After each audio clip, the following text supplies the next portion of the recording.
আমরা পেয়েছি সাবেক মন্ত্রী, আওয়ামী লীগের প্রেসিডিয়ামের সদস্য এবং বাংলাদেশ সড়ক পরিবহন শ্রমিক ফেডারেশনের সভাপতি জনাব ওবায়দুল কাদের। আপনাকে আমাদের অনুষ্ঠানে স্বাগত জানাই। আপনি আমাদের এই সময় দিয়েছেন, সেজন্য শুভেচ্ছা ও কৃতজ্ঞতা জানবেন। আপনি আপনার সহকর্মী সবাইকে শুনেছি।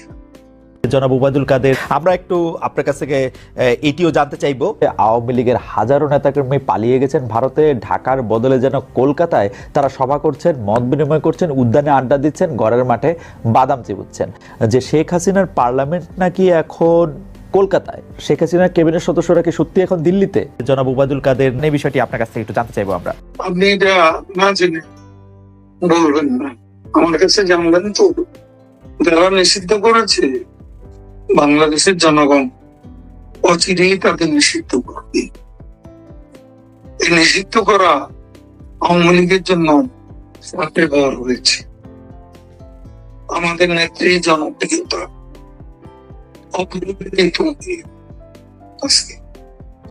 এবং আমাদের পার্টির জনপ্রিয়তা বাড়ছে, সমর্থন বাড়ছে। আমাদের নেতা কর্মীরা দীর্ঘদিন কষ্টকর জীবন পালন করছিল। আমাদের নেতা কর্মীদের একটা বিরাট অংশ বাংলাদেশের বিভিন্ন খেলাতে বন্দী অবস্থায়। সেই সময় বাইরে যে কর্মীরা নিষ্ক্রিয় ছিল, নেতারা নিষ্ক্রিয় ছিল, তারা সেই নতুন প্রাণ ফিরে পেয়েছে।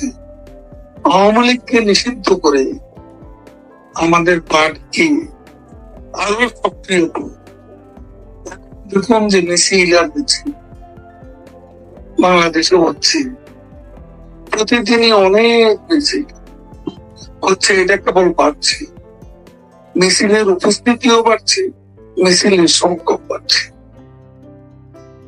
আপনার এই বক্তব্য সঠিক, কিন্তু প্র্যাকটিক্যাল হচ্ছে আমরা সবাই দেখছি সক্রিয় হচ্ছে একমাত্র শেখ হাসিনা। তিনি প্রতিদিন কথা বলছেন নেতা কর্মীদের সাথে, নেতার সরাসরি যোগাযোগ। এর বাইরে আর কোন নেতা সেভাবে সক্রিয় না। সক্রিয় না কথা আমি বলবো, যা যা সামর্থ্যের আওতায় যা যা করা দরকার সবাই তাদের দায়িত্ব পালন সচেষ্ট চেষ্টা করে যাচ্ছে। আমাদের একটা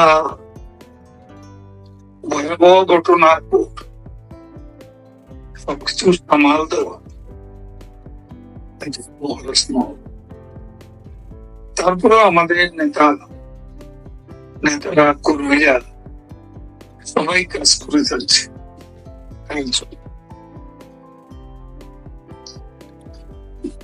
শেষ করি আরেকটা ব্যাপার আমি একটু করি, যে আপনি শুধু নিষিদ্ধ করা না, আওয়ামী লীগের নিবন্ধনও বাতিল করা হয়েছে।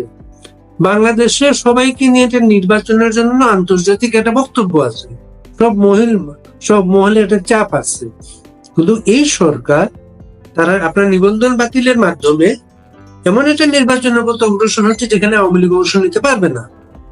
এটাকে কিভাবে দেখবেন? সে নির্বাচন করার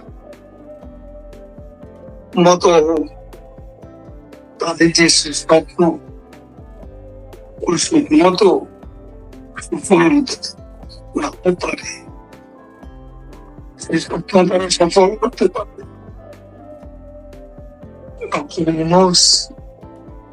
সাম্প্রদায়িক উগ্রবাদীদের সঙ্গে ফার রাইট এক্সট্রিমিস্টদের সঙ্গে নিয়ে স্বপ্ন দেখছে। এখন আবার রাষ্ট্রপতি হওয়ার স্বপ্ন আসছে, মাঝে মাঝে পদত্যাগের নাটক সাজাচ্ছে নিজের শক্তি যাচাইয়ের জন্য, সমর্থন যাচাইয়ের জন্য। বাস্তবে কিন্তু পরিস্থিতিটা উল্টো, এবং বাস্তবে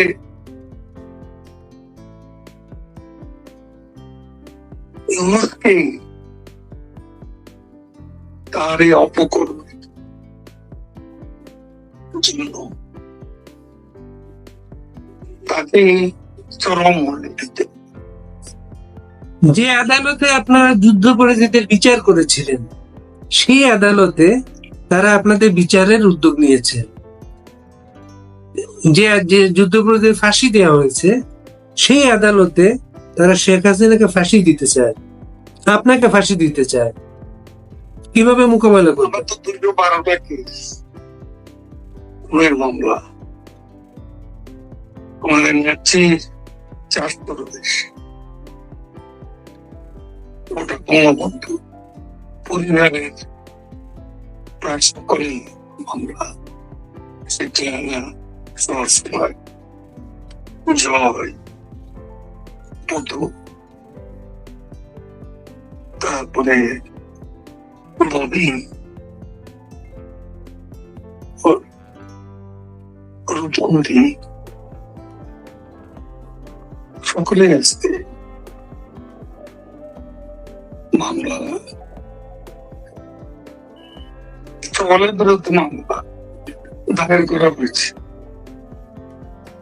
অধিকার তারা করবে, তার আগে বাংলাদেশের মানুষ তাদের বিচার করতে পারে, সেদিন হয়তো বেশি দরকার।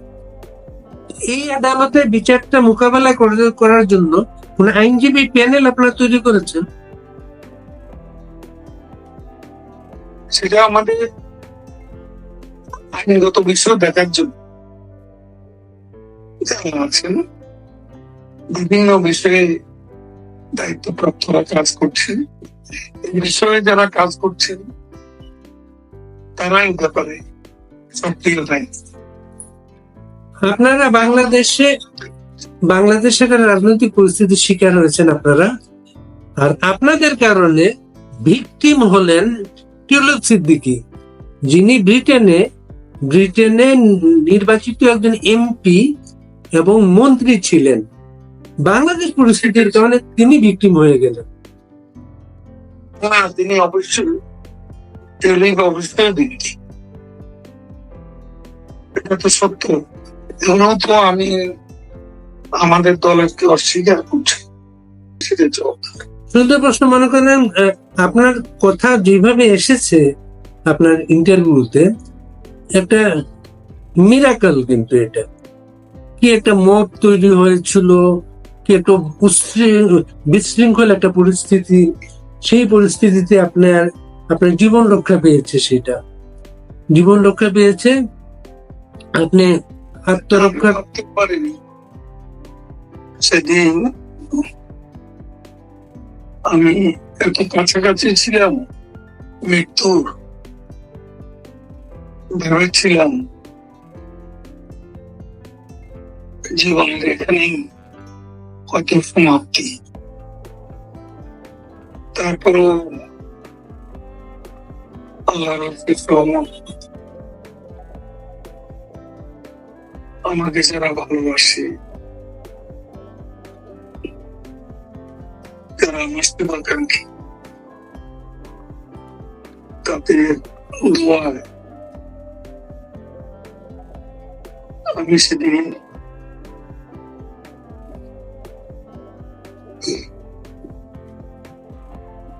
মৃত্যুর কাছ থেকে মুক্তি পেয়েছি।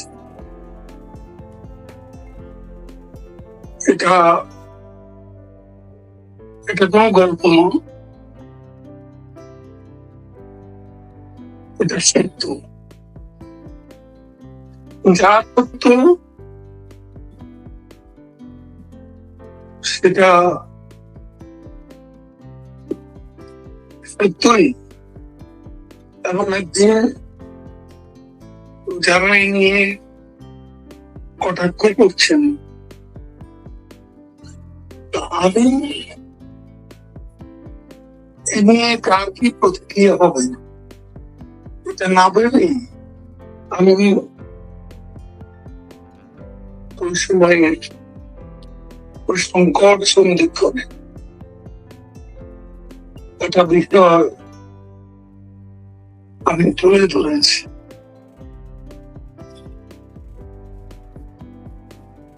সত্যকে চাপা দেওয়া যায় না। আর যারা একে অন্যভাবে ব্যাখ্যা করছেন, কেউ বা পূরণ করছেন, একদিন এই সত্য যখন প্রকাশিত হবে তখন তারা অনুশোচনায় করবেন, আক্ষেপ করবেন, তারা ভুলেছে। আমি যা বলেছি, যা ঘটেছে সেটাই আমি বলেছি। সেদিন যারা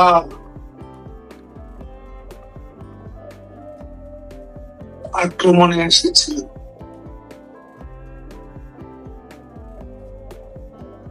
আমি পাশের বাড়িতে ছিলাম, ওদের যে রুদ্র মূর্তি জানালা দিয়ে লক্ষ্য করলাম, তাতে আমার স্ত্রী আমাকে একটা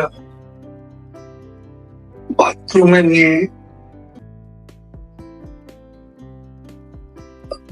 তারপর সে দরজায় দাঁড়িয়ে তাকে সুস্থ করে ওদের বিভিন্ন প্রশ্নের জবাব দিই। একটা পর্যায়ে তারা আমার মনে হয় কমোড এবং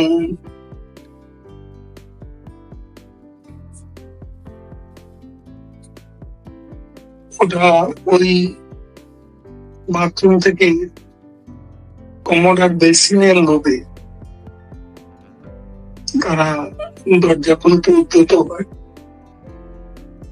এবং শেষ পর্যন্ত ওদের প্রিয়াপরিকে আমার ওয়াইফ আমাকে বলে যে কি করবো, আমার বলছি খুলে দাও, যাও,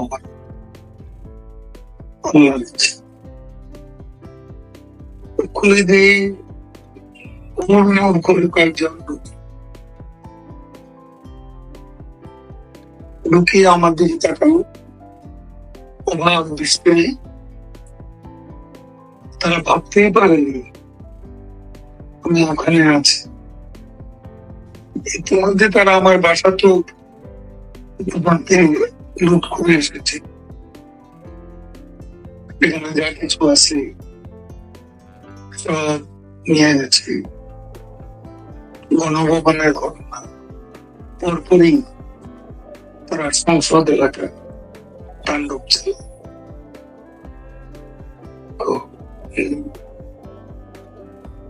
এর মধ্যে যে কর্মীরা সেদিনের, তারা, আমি ভেবেছি তারা আমাকে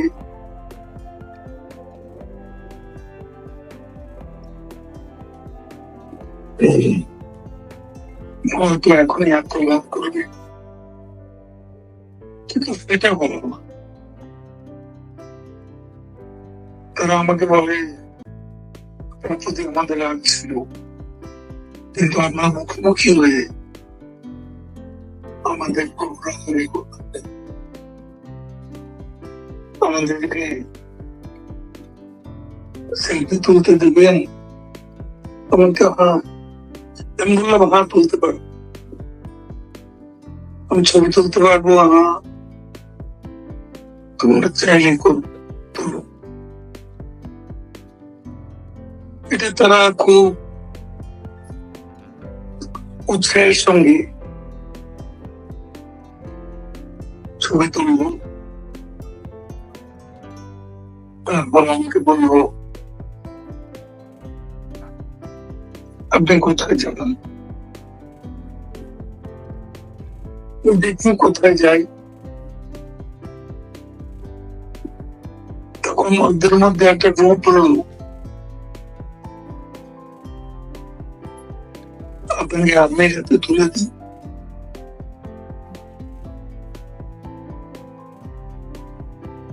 একজন খুব হস্তান্তর করায় নাহলে জনতার হাতে তুলে দিত। তো আমি